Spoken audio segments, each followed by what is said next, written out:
नमस्कार दोस्तों, easy exam preparation में आपका स्वागत है। आज के इस वीडियो में हम बाइनरी अर्थमेटिक के बारे में पढ़ेंगे। बाइनरी अर्थमेटिक में अपन ने एडिशन पढ़ लिया है, ठीक है। ऐड कैसे किया जाता है बाइनरी नंबर्स को, ये हमने पढ़ लिया है। अब अपन क्या पढ़ेंगे, सब्सट्रैक्शन कैसे किया जाता है, मल्टीप्लिकेशन कैसे किया जाता है और डिवाइडेशन कैसे किया जाता है। इन तीनों चीज़ों के बारे में पढ़ेंगे। बहुत ही सिंपल तरीके से आपको समझाऊंगा, तो आप वीडियो को ध्यान से देखिएगा, ठीक है। अब देखिए, इसमें क्या करना होता है, सबसे पहले आपको क्या समझना पड़ेगा। बाइनरी सब्सट्रैक्शन को समझने से पहले जो नॉर्मल अपना मैथ होता है ना, उसमें आप प्लस माइनस जो करते हो वो कैसे करते हो वो देखना पड़ेगा। इसके लिए देखिए मैं बता देता हूँ आपको। जैसे अगर जीरो में से अगर आपको जीरो को माइनस करना हो तो आपका नॉर्मल मैथ जो अपना होता है उसमें क्या आता है, जीरो आता है, ठीक है। उसके बाद में जब अपन वन में से जीरो को माइनस करते हैं तब अपने पास क्या आता है, तब भी अपने पास क्या आता है, वन आता है। और जब अपन वन में से वन को माइनस करते हैं तब क्या आता है अपने पास, तब अपने पास जीरो आता है। ये तो होता है अपना नॉर्मल मैथ जो होता है ना, उसी तरीके से, ठीक है। तो ये तो आपको समझ में आ गया, कुछ नहीं होता, नॉर्मल मैथ तरीके से ही है। उसके बाद में देखिए, एक जो इसमें स्पेशल केस होता है ना, जिसमें बच्चे ज़्यादा कन्फ्यूज होते हैं, वो मैं आपको बता देता हूँ कि जब आप जीरो में से एक को घटाओगे, जीरो में से एक को माइनस करोगे, तब आपके पास क्या आएगा, ठीक है। तो इसके लिए आपको क्या करना होता है, मैंने आपको रूल बताया था ना 4 to 1 वाला, ये आपको ध्यान रखना होता है, ठीक है। अपने को क्या करना है, जीरो में से वन को माइनस करना है, ठीक है। अब वैसे तो जीरो में से वन को माइनस करेंगे तो माइनस एक आएगा, लेकिन यहाँ पे वो आपको यूज़ नहीं करना। आपको ध्यान रखना है कि जैसे जीरो में से माइनस एक घटता नहीं है, तो आपको क्या करना है, यहाँ पे जो भी होगा ना उससे आपको क्या करना पड़ेगा, एक बोरो लेना पड़ेगा, उधार में लेना पड़ेगा कुछ ना कुछ, ठीक है। आपके पास दो ही डिजिट होती है, एक जीरो होता है एक वन होता है, तो आप हमेशा क्या करोगे, वन बोरो करोगे, ठीक है। अब जब आप वन बोरो करोगे ना, तब आपके पास क्या हो जाएगा, देखिए यहाँ पे वन और जीरो है, तो यहाँ पे एक उठा के लेके आओगे तो इसके पास ये आ जाएगा वन। तो ये अब आपका पास वन और जीरो डिजिट बन जाएंगे, ठीक है। अब देखिए, आपको पता है कि जब आपके पास वन और जीरो हो तो उसको क्या बोला जाता है। देखिए, वन तो हो गया ये वाला जीरो और टू हो गया वन, यानी कि वन जीरो जब आपके साथ इकट्ठा होना तो उसको आप क्या बोलोगे, टू बोलोगे। ये मैंने आपको पिछले वीडियो में बताया था। अगर आपने देखा नहीं है ना पिछला वीडियो, तो एक बार उसको देख लीजिए, आपको अच्छी तरीके से समझ में आ जाएगा। अब देखिए, इसमें क्या करना होता है, अब आपके पास ये कितना बन गया, इसकी जगह देखिए यहाँ पे अगर मैं दो लिख दूँ, ठीक है, यहाँ अगर मैं दो लिख दूँ यहाँ पे, तो दो में से एक जाएगा तो कितना बचेगा अपने पास, एक बचेगा, ठीक है। तो ये आपका आंसर होगा इस चीज़ का, कि जब हम जीरो में से एक को करते हैं ना माइनस, तो अपने पास क्या आता है, वन आता है। और एक अपने को क्या लेना पड़ता है, बोरो। क्या लेना पड़ता है, बोरो। बोरो मतलब उधार लेना पड़ता है, ठीक है। ये आपको याद रखना है। तो इस तरीके से अपना जो चार जो अपनी मेन इंपॉर्टेंट चीज़ें होती हैं वो आपके पास में हो गई। मैं एक बार दोबारा लिख के दिखा देता हूँ कि जब अपन जीरो में से जीरो को माइनस करते हैं तो अपने पास जीरो आएगा। जब हम वन में से जीरो को माइनस करेंगे तो अपने पास क्या आएगा, वन आएगा। जब अपन वन में से वन को माइनस करेंगे तो अपने पास वन आएगा। और जब अपन जीरो में से वन को माइनस करेंगे ना, तब अपने पास वन आएगा, और वन आएगा अपने पास से बोरो में, ठीक है। दो चीज़ें होती हैं, ये चीज़ आपको समझ में आ गई होगी। उसके बाद में देखिए, अब मैं आपको एक एग्जाम्पल से समझा देता हूँ। मान के चलिए कि हमें माइनस करना है वन वन जीरो में से जीरो जीरो वन आपको माइनस करना है, ठीक है। ये आपको माइनस करना है। तो देखिए, जैसा कि मैंने आपको इसका रूल बताया था कि जब जीरो ऊपर हो और नीचे वन हो तो आप घटा नहीं सकते, तो आपको करना पड़ेगा, यहाँ से उठा के इधर लाना पड़ेगा, एक बोरो लेना पड़ेगा, ठीक है। तो इस जगह क्या हो जाएगा, आपका वन आ जाएगा, ठीक है। यहाँ पे वन आ जाएगा और ये वाला जो वन है ना, ये आपका हो जाएगा जीरो, ठीक है। ऐसा बन गया कुछ। अब इस टू और वन ये इकट्ठा है, ठीक है ना, इसको अपन क्या बोलते हैं, दो बोलते हैं। 4 to 1 वाले फॉर्मूले से बता रहा हूँ मैं, ठीक है ना। इसको दो बोलते हैं। अब दो में से एक जाएगा तो कितना बचेगा, एक, ठीक है। उसके बाद में इस वाले जीरो से ये वाला जीरो जाएगा तो जीरो आएगा, और इस वाले वन से ये वन जाएगा तो आपका क्या आ जाएगा, वन आ जाएगा, ठीक है। तो ये आपका आंसर हो जाएगा, ठीक है। आ गया समझ में। अब देखिए, और ये जो पिछला क्वेश्चन मैंने आपको समझाया है ना, वो मैंने समझाया है 110। अगर आपको चेक करना हो ना डायरेक्टली, अगर आपको देखना हो कि आपको नियम ही याद नहीं रहे, तो एक सिंपल सा तरीका होता है। जैसे 4 to 1 वाला जो तरीका मैंने आपको बताया ना, वो ऐसे ऊपर लिखो, ठीक है। अब इसको क्या बोलेंगे, ये जो 110 है इसको क्या बोलेंगे, देखिए 4 और 2 कितने हो गए, 6 हो गए। और यहाँ पे 4 0 हो गया, 2 0 हो गया, और 1 1 है अपने पास, तो 1। जब आप 6 में से एक घटाओगे तो आपके पास आंसर क्या आएगा, 5 आएगा। अब 5 का जो भी कोड होता है ना वो लिख दो। 5 का कोड क्या होगा, यहाँ पे 1 आ जाएगा, ये 0 हो जाएगा, ये 1 हो जाएगा। तो ये आपका डायरेक्ट आंसर आ जाएगा, कोई नियम याद ही नहीं रखना आपको, ठीक है। तो दोनों में से कोई भी तरीका आपको अच्छा लगे तो वो अपनाइए और उससे कीजिए, सिंपल सी बात है, ठीक है। अब देखिए आगे जो आपका है ना, आगे तो बिल्कुल सिंपल चीज़ें हैं, ठीक है।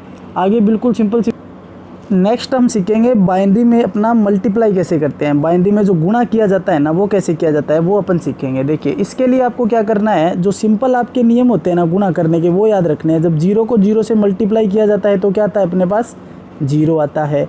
जब 0 को 1 से मल्टीप्लाई किया जाता है तब क्या आता है, 0 आता है। जब 1 को 0 से किया जाता है तब क्या आता है, 0 आता है। और जब 1 को 1 से किया जाता है तब क्या आता है, तब 1 आता है। बस ये नॉर्मल जो मैथ वाले रूल होते हैं ना वो है, और कुछ भी नहीं करना। अब इसका एक एग्जांपल ले लेते हैं अपन, ठीक है।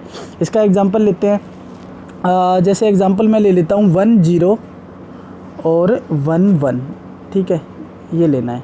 ये अगर एग्जांपल लेता हूँ तो 1 को 0 से करते हैं तो अपने पास क्या आता है, 0 आता है। और अगर मैं 1 को 1 से करता हूँ तो अपने पास क्या आता है, 1 आता है। उसके बाद में यहाँ पे क्रॉस आते हैं। नॉर्मल जैसे मल्टीप्लाई करते हैं ना वही तरीका रहेगा। 1 को 0 से करते हैं तो 0 आएगा, और 1 को 1 से करेंगे तो कितना आएगा, 1 आएगा। अब यहाँ पे वही एडिशन करना होता है, वही तरीका होना चाहिए। 0 को जब 0 यहाँ पे 0 आ जाएगा, 1 में 0 को ऐड करते हैं तो क्या आता है, 1 आता है, और यहाँ पे 1 आ जाएगा, ठीक है। इस तरीके से ये आपका इसका आंसर होगा, ठीक है।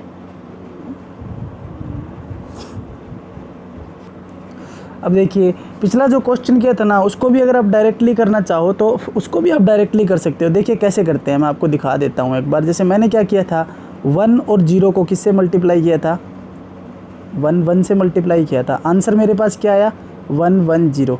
अगर आपको डायरेक्टली देखना हो ना तो ये आप चीज़ छोड़ दीजिए, ये मान लो आपने किया नहीं, आपको डायरेक्टली देखना है तो इसको क्या बोलते हैं, 1 2 और 4 वाले फॉर्मूले से इसको क्या बोलते हैं। देखिए इसको क्या बोलेंगे, 2 बोलेंगे, इसको 2 बोलेंगे, और इसको क्या बोलेंगे, 2 और 1 कितने हो गए, 3। जब इसको इससे मल्टीप्लाई करता हूँ तो अपने पास क्या आता है, 1 आता है। और 4 2 1 वाले फॉर्मूले से 6 को क्या बोलते हैं, देखिए इस 4 की जगह 1 आ जाएगा, 2 की जगह 1 आ जाए, 6 तो हो गए, बाकी को क्या लिख दो, 0। तो ये आपका आंसर हो गया। देखिए सेम टू सेम वो का वो आंसर हो गया, ठीक है ना। इस तरीके से आप डायरेक्टली भी कर सकते हो जब आपके पास ऑप्शन होते हैं, ठीक है। अब देखिए अगला अपना जो टॉपिक बचा है, लास्ट और फाइनल टॉपिक अपना जो है वो है अपना बाइनरी डिवीज़न। अब बाइनरी डिवीज़न समझने से पहले आपको है ना, एक तो मतलब आपका जो एडिशन करने का जो तरीका होता है ना वो आपको पता होना चाहिए, क्योंकि अपना जो मल्टीप्लाई है उसमें भी और डिवाइडेशन है ना उसमें भी, दोनों में क्या है, एडिशन दोनों में यूज होता ही होता है, ठीक है। अब अपन बात कर लेते हैं, और आपको मल्टीप्लाई भी पता होना चाहिए डिवाइडेशन में, ठीक है। तो अब देखते हैं अपन अपना डिवाइडेशन, ठीक है। डिवाइडेशन में अपने को क्या करना है, देखिए आपको 2 चीज़ें ध्यान होनी चाहिए कि जब आप 0 में डिवाइड करते हो किसका, 1 का, तो आपके पास आंसर क्या आएगा, 0 आएगा, ठीक है। उसके बाद अगर आप 1 में 1 का डिवाइड करते हो तो आपके पास क्या आएगा, 1, ठीक है। डिवाइडेशन का रूल आप समझ गए होंगे, एक बार फिर से बता देता हूँ कि जब आप 0 में 1 का डिवाइड करते हो तो आपके पास 0 आएगा, और जब आप 1 में 1 का डिवाइड करोगे तो आपके पास 1 आएगा, ठीक है। ये हो गया। उसके बाद में देखिए अपन क्या करते हैं, अब मैं आपको एक एग्जांपल दे के बता देता हूँ कि जैसे मेरे को डिवाइड करना था 1 1 0, 0 में किसका डिवाइड करना है, 1 0 0 का डिवाइड करना है, ठीक है। तो सिंपली है, इसको अगर मैं 1 से मल्टीप्लाई करूँगा तो मेरे पास क्या आएगा, ये वैल्यू आ जाएगी, ठीक है। अब ऊपर वाली, सॉरी फॉर इंटरप्शन, थोड़ा इंटरप्शन हो गया था। देखिए आपको फिर से बताता हूँ, ये मैंने आपको बताया इतना, ठीक है। अब इसमें अपन को 1 0 0 का करना है, तो जब इसको 1 से मल्टीप्लाई करूँगा तो मेरे पास आएगा ये, ठीक है। अब इसको आपको सिंपली माइनस करना है, 0 में से 0 गया 0, 1 में से 0 गया 1, और उसके बाद में यहाँ पे 0 आ जाएगा। तो ये वाली तो वैल्यू है ही नहीं, ठीक है। आगे 0 होता है उसका तो कोई मतलब ही नहीं होता। इस वाले 1 को अपन क्या कर लेंगे, इस वाले 0 को नीचे उतार लेंगे, ठीक है। जब इसको फिर से 1 से मल्टीप्लाई करूँगा तो मेरे पास क्या आएगा, ये आ जाएगा। तो आपका आंसर क्या हो जाएगा, सिंपली आपका ये आंसर हो जाएगा, ठीक है। ये हो गया। आशा करता हूँ आपको ये समझ में आया होगा। अब जो ये लास्ट मैंने आपको समझाया उसको भी अगर डायरेक्टली करना चाहो तो उसको भी कर सकते हो। मैंने आपको क्या बताया है, मैंने आपको बताया कि 1 1 0 0, इसमें मेरे को किसका डिवाइड करना है, 1 0 0 का करना है। अब देखिए 4 2 1, यहाँ पे अगर मैं 8 भी लिख दूँ तो भी कोई दिक्कत नहीं होगी, आप सबको पता ही है। इसमें इसका डिवाइड करते हैं तो क्या आता है, देखिए इसको क्या बोलते हैं, ये दोनों तो 0 हो ही गए, कोई दिक्कत नहीं है, इनकी इन वालों को छोड़ दूंगा। 8 और 4 कितना, इसका मतलब क्या हो जाएगा 12, और नीचे वाले का मतलब क्या होगा 4, ठीक है। अब 4 में जब डिवाइड करते हैं अपन 12 में, अगर 12 में 4 का भाग देते हैं तो अपने पास आंसर क्या आता है 3, और 3 को मैं इसके अकॉर्डिंग अगर बोलूँ तो क्या बोलूँगा 1 और 1 ही बोलूँगा, यही मेरा आंसर था, ठीक है। तो ये सिंपल होता है बिल्कुल, इसमें कोई कन्फ्यूजन नहीं होनी चाहिए। वीडियो अगर एक बार में समझ में ना आए ना तो एक बार दोबारा देखना, आपको अच्छी तरीके से समझ में आ जाएगा। और भी मैं कंप्यूटर से रिलेटेड आपके लिए अच्छे अच्छे वीडियो लाने वाला हूँ। ये पटवारी के लिए है वैसे तो, अगर स्पेशली देखा जाए, और भविष्य में जो कंप्यूटर टीचर की वैकेंसी आने वाली है जो कि 100% आएगी, ठीक है। रीट के अलावा टीचर्स की एक वैकेंसी आएगी और वो होगी आपकी कंप्यूटर टीचर। तो आप वीडियो को शेयर कीजिएगा, क्योंकि मान के चलिए ये इंस्टीट्यूट मैंने तो स्टार्ट कर दिया है आप लोगों के लिए, तो आप भी थोड़ी सी हेल्प कीजिए, वीडियो को शेयर कीजिए, ठीक है। और लाइक कीजिए अगर अच्छा लगे तो, और वीडियो को देखिए। और इसके अलावा ऑपरेटिंग सिस्टम हुआ, और भी जो बहुत से सब्जेक्ट हैं, आपका सॉफ्टवेयर इंजीनियरिंग हुआ, उनके भी मैं धीरे धीरे आपको टॉपिक प्रोवाइड करने वाला हूं, कंप्यूटर ऑर्गेनाइजेशन, ठीक है। ऐसे जितने भी सब्जेक्ट हैं जो इंपॉर्टेंट हैं उन सबसे रिलेटेड इंपॉर्टेंट क्वेश्चन मैं आपको करवाऊंगा, ठीक है ना, विद थ्योरी के साथ में, और आपको अच्छे नोट्स भी प्रोवाइड करूँगा, ठीक है, अगर आप लोग बने रहते हो मेरे साथ तो, ठीक है। Thank you friends.